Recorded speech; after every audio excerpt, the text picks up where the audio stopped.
Hey kids, Brother Matt, welcome back to CBC Kids Online.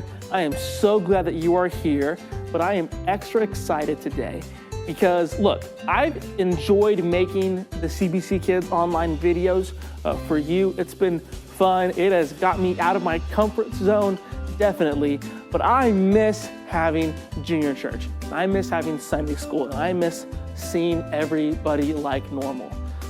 The good news is we are about to start junior church up again. The plan as of right now, that might change, we don't know, but right now the plan is to start junior church again on the 24th, which is not this Sunday, but next Sunday. And because of that, this is going to be the last CB Kids Online video that we hopefully have to do for a very long time. I am really excited to be back to normal. It's going to be a little different, a couple of things. We might be spread out for a little bit. We might be even in a different room in the very beginning, but slowly but surely, we are going to get back to normal. So, all of you that have your baskets and you're wondering, do I have all my stuff in there? If you've been doing those memory verses, your basket will be ready for you on May 24th.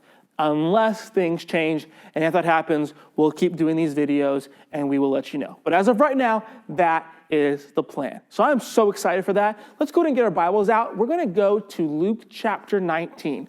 So once again, use this opportunity, even if you're reading the verses on the screen, to practice your sword drills. It's really helpful for you to learn where different books of the Bible are. So by the spine of the Bible, pages on top, getting fast enough so that we can beat Marley Gibson and Luke chapter 19 and go. Okay, now pretty much the entire time we've been doing CBC Kids Online videos, we have been talking specifically about the life of Jesus. We have talked about when Jesus was just a young boy and what was important to him. We've talked about how Jesus responded to temptation. We talked about him bringing along these followers, these disciples of Jesus. We've talked about different miracles he did. We talked about him talking to a person late at night, Nicodemus. We did the whole light, remember that? We did the miracle where he turned water into wine. Last week, we talked about Jesus breaking the 5 loaves and 2 fishes and feeding over 5,000 people. Today, we're going to talk about another interaction that Jesus has with somebody who normally wasn't very popular. And throughout these lessons, we have talked over and over again about the importance of being saved, the importance of you knowing that when you die, you will go to heaven and not hell. And we've talked about the importance of repentance, the importance of asking God for forgiveness. We've spent a lot of time about talking about what it means to follow Jesus and to be saved, to be a Christian. And we're going to talk a little bit about that today, but the big question that I want us to all think about, because you have been given very clear presentations of the gospel, you should know exactly how you can be saved. And so today we're going to talk to the boys and girls that you have decided you know for a fact that when you die, you are going to heaven. You have been saved. We've talked about that a lot, but what I want to talk about this week is what should happen after you are saved. Now, this isn't the only thing that should happen after you are saved, but it's one thing that is demonstrated in this story. We're going to talk about it today in Luke chapter 19. It's important to understand that a lot of times in the Bible, Jesus interacts with different kinds of people. We heard about him interacting with the religious person named Nicodemus. There are other passages in the Bible where, like we talked about, he interacted with different teachers or even fishermen or even families who were hungry. We talked about a lot of those. But today, we're going to talk about Jesus talking with somebody who was not popular. And his name was Zacchaeus. Now, to understand who Zacchaeus was, you have to think about your parents, okay? Do you remember a couple of months ago, your parents doing taxes? Now, you may or may not know a lot about what taxes are, but I promise you, your parents or your grandparents or whoever's watching you definitely know what taxes are. Let me kind of illustrate it like this. I got a couple of these. These are personally, I can't really decide, but if I were to have to decide today, it would probably be this, my favorite Little Debbie cake, zebra cakes.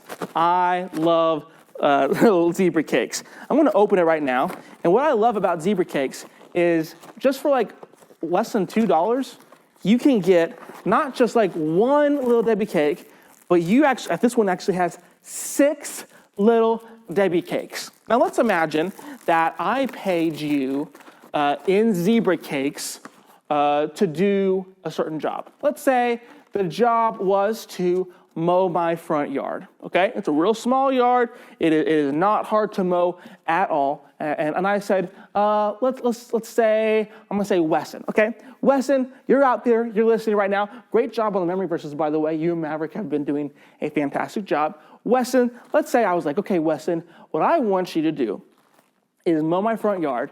I'm going to give you 6 zebra cakes.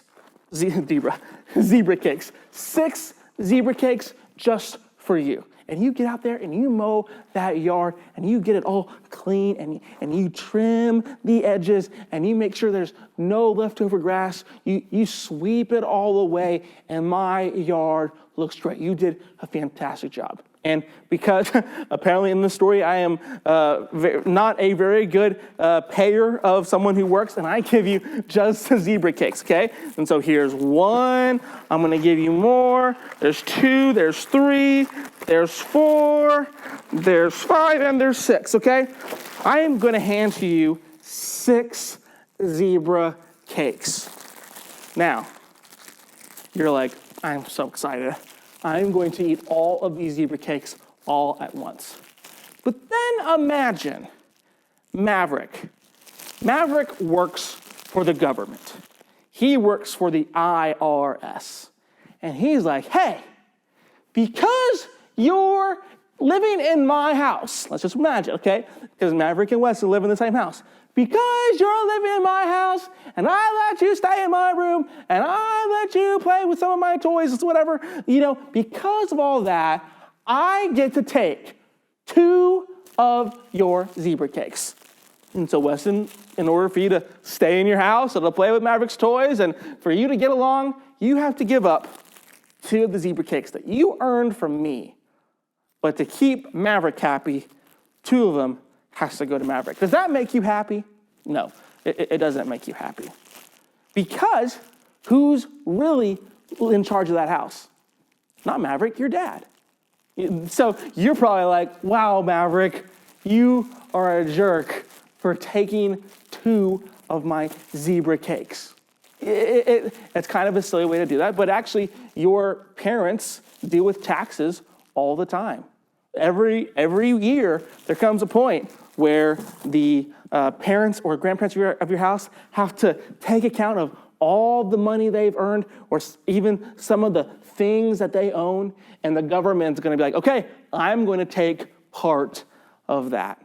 Now, back in Bible times, if you were a Jew, you were living under the oppression of the Romans. The Romans had a big amount of power over all the region, especially where the Jews lived.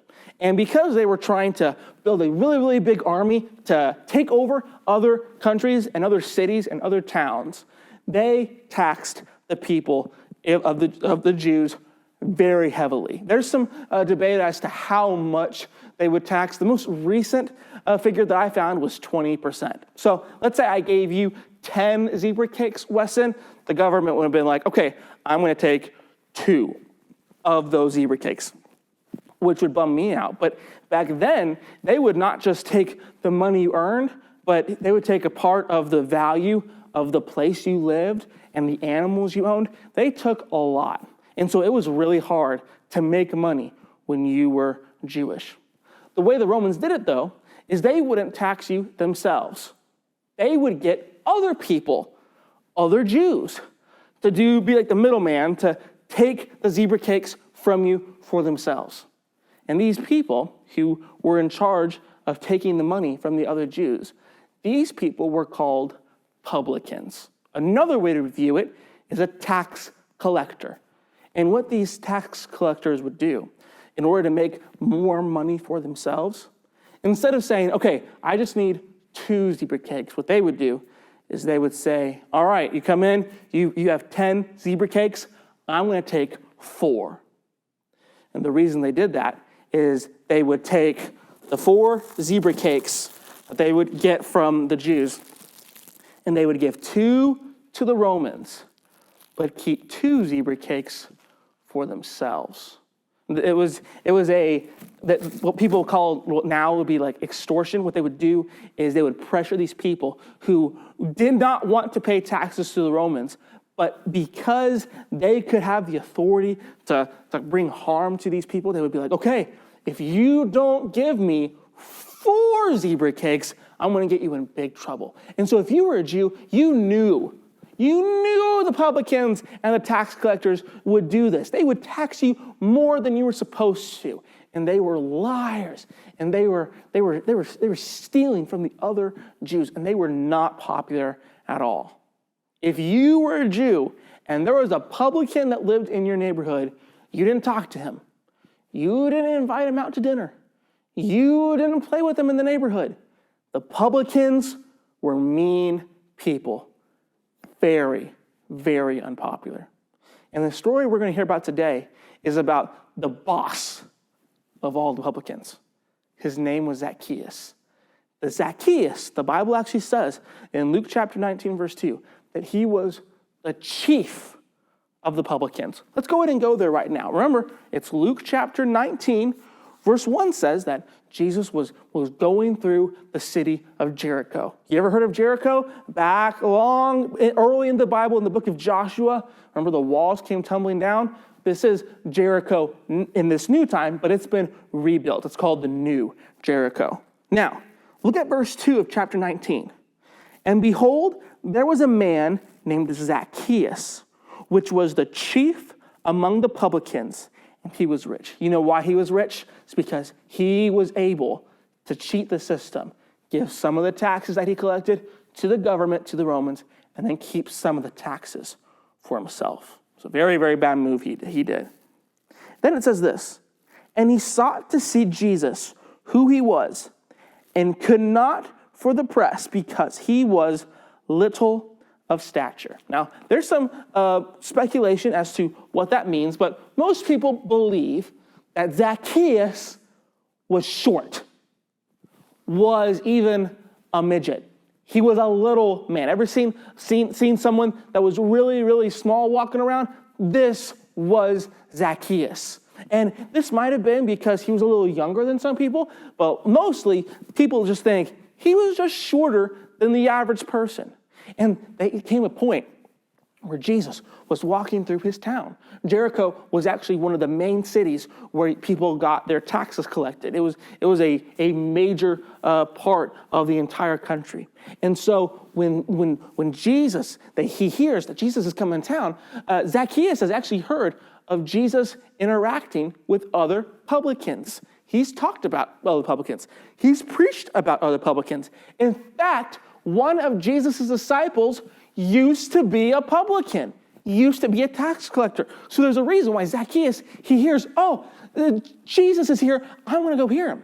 But, and this is where it gets really interesting, because he's so short, he can't see him. There's a whole crowd that's excited to see Jesus. They're all happy to see him. But for a couple of reasons, it wasn't a really good idea for Zacchaeus to go into a crowd. In fact, if he was to go in that crowd, he might have got beaten up. He might have been pushed to the side or kicked to the curb. So Zacchaeus has a plan. He wants to see Jesus really bad. And so what he does is he finds a tree. I don't have a tree with me here today, but I do have this stepladder, okay? So what what Zacchaeus does, knowing that he can't go inside the crowd or he would get beaten up, and he can't jump over the crowd because he's too short, what he does is he decides to climb a sycamore tree. The sycamore tree was a very special tree that was wide. There's actually pictures. You could go on Google to see what that tree looks like. In fact, there's a sycamore tree in Jericho that people believe was the very tree that Zacchaeus had climbed, or at least looked like one of the trees. And so what he does, he gets on this tree, and he's looking, and he can see Jesus. And Jesus, knowing who Zacchaeus was, knowing what he did for a living, knowing all these things, he looks up to him. And get your Bibles out. Let's look at verse 5. And when Jesus came to the place, he looked up and saw him and said unto him, Zacchaeus, make haste and come down, for today I must abide at thy house. Basically what happens is Jesus sees Zacchaeus from the ground and looks up and sees this rich, powerful man up in a tree like a kid, looks at him, knowing that Zacchaeus was a rich man, not for a good reason. He says, all right, Zacchaeus, come down. I'm going to hang out at your house. Now, back then, if you were to go to someone's house, it wasn't just because you were casual friends. It actually meant that you shared a friendship, a bond. It was very important. Staying at someone's house was a big deal. And other people knew, okay, those people are close friends. And so for Jesus, the Savior, the Son of God, to say to the publican, the very unpopular guy, I'm going to come to your house, was a big deal. And Zacchaeus is thrilled because he's very unpopular. He doesn't have any friends. So he comes down off the tree and he hurries and he gets the house ready and he has Jesus over to eat. And all the other people in Jericho were like, what? It actually says it, and I believe it's verse 7. Let's look at verse 7 real quick. It says this, and when they saw it, they all murmured, saying that he was gone to be guest with a man that is a sinner. Everyone knew that Zacchaeus was not a good man, was not rich for the right reasons.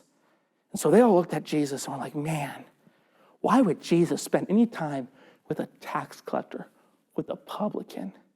You know, the main point of this story, in fact, of pretty much the entire chapter, is Jesus is showing that he doesn't just love the good boys and girls or the smart boys and girls. Jesus even cares and forgives the sins of the bad ones, the sinners, the publicans, the unpopular ones, and even the bullies. Jesus' love extends to those that even we would look at and be like, oh, they don't deserve God's love. They don't deserve God's forgiveness. Jesus loves everyone and can forgive any sin. That's the main part of this story. That's the main lesson to learn from it. But there's something else that I want to talk about for the boys and girls that are watching right now. Let's look at the next verse, because it talks about Zacchaeus after he's listened to Jesus, after he's had him over to his house and spent time with him. What is his response to the love shown by Jesus? Let's look at verse 8. And Zacchaeus stood and said unto the Lord, behold, Lord, the half of my goods I give to the poor. And if I have taken anything from any man by false accusation, I restore him fourfold. So here's what that means. Remember, we talked about the zebra cakes. Let's get those out again. Let's see. We'll get this back up again. These zebra cakes, okay? Remember, this Zacchaeus guy, he wasn't a very nice guy. He had lots of money when other people didn't, and he often took money that didn't belong to him from people he was collecting taxes from. And so what he says, you know what, Jesus, what I'm going to do, everything, all of my riches, all of my wealth, half of it, I'm going to give to those that don't have any. I'm going to take care of those people instead of taking from them. I'm going to give up what I have so that others can have stuff. But then he says this, everyone that I've taken someone from, remember when we talked about the publicans, what they would say is, even if like the government said, all right, get one zebra box cake, he would take two, one for the government and one for himself. But do you know what he decided to do? He's like, okay, you know what I'm going to do? Everyone that I've stolen from, I'm not just going to give that money back to them. I'm not just going to give that zebra cake back to them. What I'm going to do is I'm going to restore it to him fourfold. So that means if he took one box of zebra cakes from somebody that he didn't deserve, he ended up giving them 4 zebra cakes.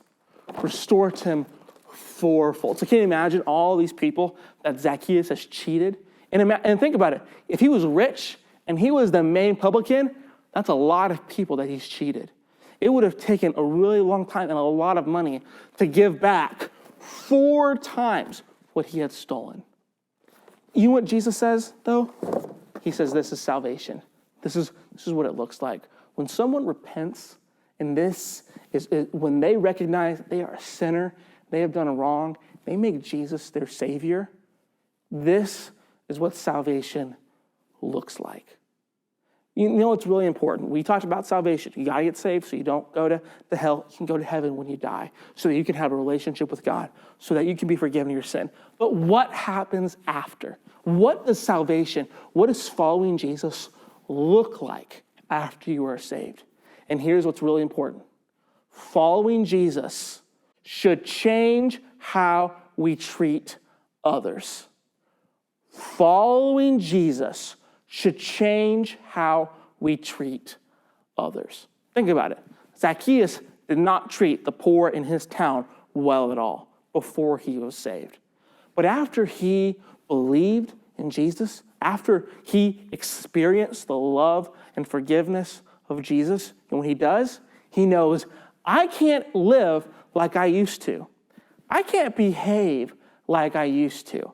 The way I treated these people has to be different now because God treated Zacchaeus with love and kindness. He needed to treat others with love and kindness. That's what it means. Following Jesus means we should treat others differently. It should change how we treat others. It should change our behavior. And you know what? When I'm looking at the boys and girls in our church, and I believe that many of the boys and girls that come to junior church and watch these videos believe that Jesus is the Son of God. And I've asked him to forgive them of their sins. And I've called upon him and confessed their sin to be saved. I believe that. I don't believe everybody's saved, but I believe that some of those watching here today are saved. The question, though, is, okay, you are going to heaven now. That is settled. That is done. That is taken care of. But what do you do now? And the truth is that if you are saved, if you have been forgiven of God, you should live differently than before you were saved. There should be a difference. There should be a different way that you talk. There should be a different way about the things that you watch. There should be a different way you interact with your teachers. There should be a different way that you respond to when you are caught doing wrong. There should be a change in how you talk to other people, even if they're not popular. We've been talking about this quite a bit, but today we're going to really focus on it. If you are saved, you are going to heaven, that's great. But does your life look differently than it did before you were saved? Because the truth is that if you are a follower of Jesus and God has forgiven you, you should treat people differently than you did before you were saved. Just like Zacchaeus had to change the way he treated people, we have to change the way we treat people. And so, there's going to be 2 action steps for us to remember. The 2 ways that we can work on right now to make sure that our lives have changed. We are not going to be living the exact same way that we did before we were saved. So here's the first action step. Following Jesus should change how we treat our parents. Following Jesus should change how we treat our parents. You know, before we are saved, it must have been very easy for us to just do what we want. And maybe before you were saved, you had a bad relationship with your parents. You got in arguments. You started to throw tantrums. You would lie to your parents. You would disobey your parents. But if you believe that what Jesus said is true, and you believe that God's word needs to be obeyed, then we have to take verses like Ephesians 6:1 about children obeying your parents and the Lord, for this is right. We got to take that seriously. So that means when it comes to our relationship with our parents, it should look differently after we are saved. And so if you are still lying to your parents, if you're still talking back to your parents or causing problems, causing division causing bitterness and you're a part of that, if you are saved, it should not be like that. You should be living differently as a believer of God, as a child of God. You should be living differently. And so if you need to make some changes, maybe say, Mom and Dad, I am sorry for the way that I've been treating you because I know I'm saved. And if I am saved, I need to live differently. Following Jesus should change how we treat our parents. Then there's a second action step. Following Jesus should change how we treat our siblings. Now, I know this doesn't apply to every one of you. If you don't have a brother or a sister, maybe think about your cousins or your neighbors or the friends you play with at school. Think about those people. But I know a lot of the boys and girls watching today, based on the ones who have done these memory verses and those that I know that are watching throughout the week, I know a lot of you have a brother and sister. And I know that a lot of you sometimes get into fights with your brothers or sisters. It's just how it is. I had brothers and sisters, and we did not get along all the time at all. But you know the truth is that if you are a believer in God, the way you treat your siblings, your brothers and sisters, should be different than those who don't believe in God. And you know, we've talked a lot in junior church about treating others with the love and kindness that we have been treated with by God. And the truth is, if you are constantly getting into fights with your brother and sister, you're going to need to acknowledge the fact that you are wrong for causing problems. If there is lying and stealing going on between your brothers and sisters, if you are a believer in God, that should not be happening. If you have been given the love of God, you should treat your siblings differently than if you weren't saved. That's really important. Following Jesus should change how we treat people. And for you specifically watching today, it should change how you listen to your parents, how you treat your parents, and how you treat your brothers and sisters, or your friends, or your fellow students at school, or the people on your baseball team, or your dance class. It should change all of that. So, there's a verse to help us remember that when we are Christians, we're not saved by doing good stuff, but the way salvation should look is that we should be living differently. There's a verse in the book of James. In the book of James, chapter 2, verse 17. Let me read that to you. James chapter 2, verse 17. Even so, faith, if it hath not works, is dead being alone. It's a real easy verse. Let's say it again. Even so, faith, if it hath not works, is dead being alone. What that verse means, it doesn't mean that you have to do good stuff to be saved, because the Bible made it really clear that it is not because of the good things that we do we get saved. It is by faith alone. However, the way faith is visible, the way faith is seen, the way it should look like, if we are saved, we should behave differently. And so, let's think some motions. I really didn't make any motions before this, so let's kind of try to do it now. You can make up your own motions, but let's do this. Okay, even. Even, I think of something that weighs the same, okay? So let's put like a scale. Ever seen a scale, like the law symbol, you know? The one goes heavy, we're gonna go even. Make it to where it weighs the same. Even weighs the same. Even so, faith. And the Bible calls faith the shield of faith in the book of Ephesians. So let's go, faith. Even so, faith, if it hath not and works, let's pretend like we're working. So let's have a nail, okay? Can you hold a nail? Ever done this before? And a hammer. It is very scary to make sure you don't hit your thumb real hard. So we'll go, even so, faith, if it hath not works, okay? Hold your nail like this. Works is dead. Pretend that you are in a casket. You got to be very, very still and very, very quiet. Eyes closed, okay? So even so, faith, if it hath not works, is dead. Good. The next part is going to be being alone. That's a sad emotion. Let's do this. Being, okay? Let's pretend we're a bee, okay? So we're going to have little wings, okay? And we're going to go, being alone. If you can think of a better emotion, go for it, okay? So let's do this. Even so, faith, if it hath not works, is dead being alone. Alone, you can do whatever you want, but that's the way I thought of it, okay? So James 2:17, even so, faith, if it hath not works, is dead being alone.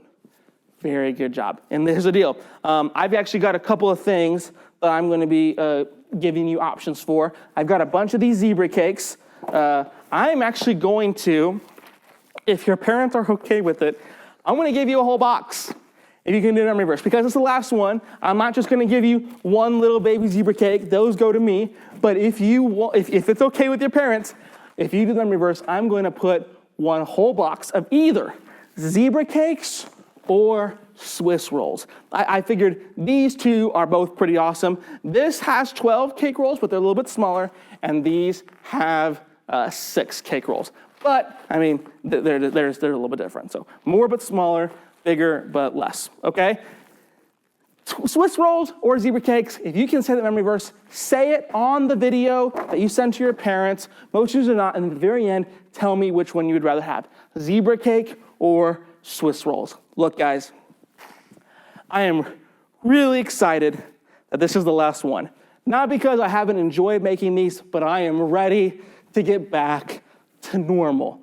Remember, May 24th, we're going to be handing out. I've got all these baskets with y'all's names on it, full with stuff. In fact, I don't know why I even have the baskets. All the stuff is bigger than it could be put in the basket, but we're going to give it a shot.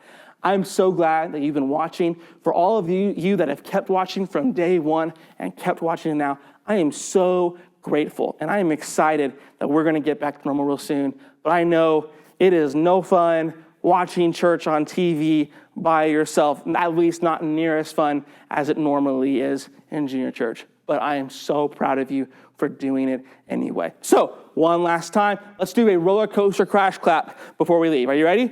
Vroom, vroom, vroom. Ah, good job. I already ate, so I'm gonna eat some zebra cakes. We're right at the time of me recording this, we're about to have Wednesday night church. So I'm gonna go in my office, eat a zebra cake, make some phone calls, I don't know, maybe clean my office.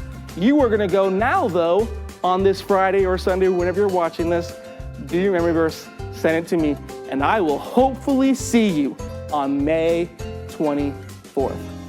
Bye.